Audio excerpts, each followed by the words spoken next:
అదే RTV app వార్తల్ని క్షణాల్లో చదివే అవకాశం ఉంటుంది. ఒక న్యూస్ పేపర్, ఒక టెలివిజన్ ఛానల్ మీ చేతుల్లో ఎప్పుడూ ఉంటాయి. ఇప్పటి వరకు 40 మంది అడ్మిట్ అయి ఉన్నారు. 40 మందిలో 6 చనిపోయారు, 2 స్విమ్స్ లో చనిపోయారు, 4 రుయా హాస్పిటల్లో చనిపోయారు. 6 చనిపోయిన వాళ్ళు 5 మహిళలు, 1 మేల్. చనిపోయిన వాళ్ళందరూ కూడా అబౌవ్ 40 ఇయర్స్ వాళ్ళు ఉన్నారు. 2ని గుర్తించడం జరిగింది. ఒకళ్ళు ఫ్రమ్ తమిళనాడు సేలం నుంచి వచ్చున్నారు, ఇంకొకళ్ళు ఫ్రమ్ నర్సీపట్నం నుంచి వచ్చున్నారు. ఇంకో 4 ఐడెంటిటీ ఎస్టాబ్లిష్ చేస్తున్నాం. మరో 1-2 అవర్స్ ఎస్టాబ్లిష్ చేస్తాం.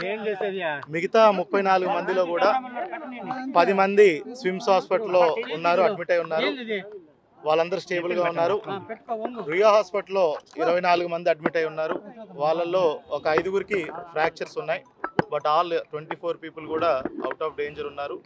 అంతా వైద్యం అంతా కూడా emergency medicine, all specialist doctors అందరూ కూడా వెంటనే రెస్పాండ్ అయ్యి ఇక్కడే ఉండడం జరిగింది. సో వీళ్ళందరినీ కూడా ఇప్పుడు మానిటరింగ్లో ఉన్నారు. దే విల్ బి అంటే మానిటర్ చేసుకొని as of now they are out of danger.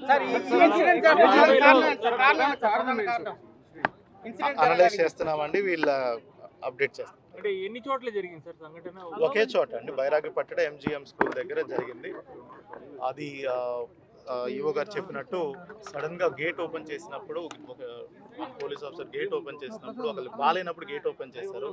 అప్పుడు జనాలు లోపలికి రావడంతో తొక్కిస్లాట వాతావరణం జరిగి కొంతమంది పడిపోవడం జరిగింది. వాళ్ళ మీద మిగతా వాళ్ళు తొక్కిస్లాట జరిగి చెస్ట్ కంప్రెషన్ అయ్యి రెస్పిరేటరీ ఫెయిల్యూర్తో 40 మందిలో 24 మంది పరిస్థితి ఓకే.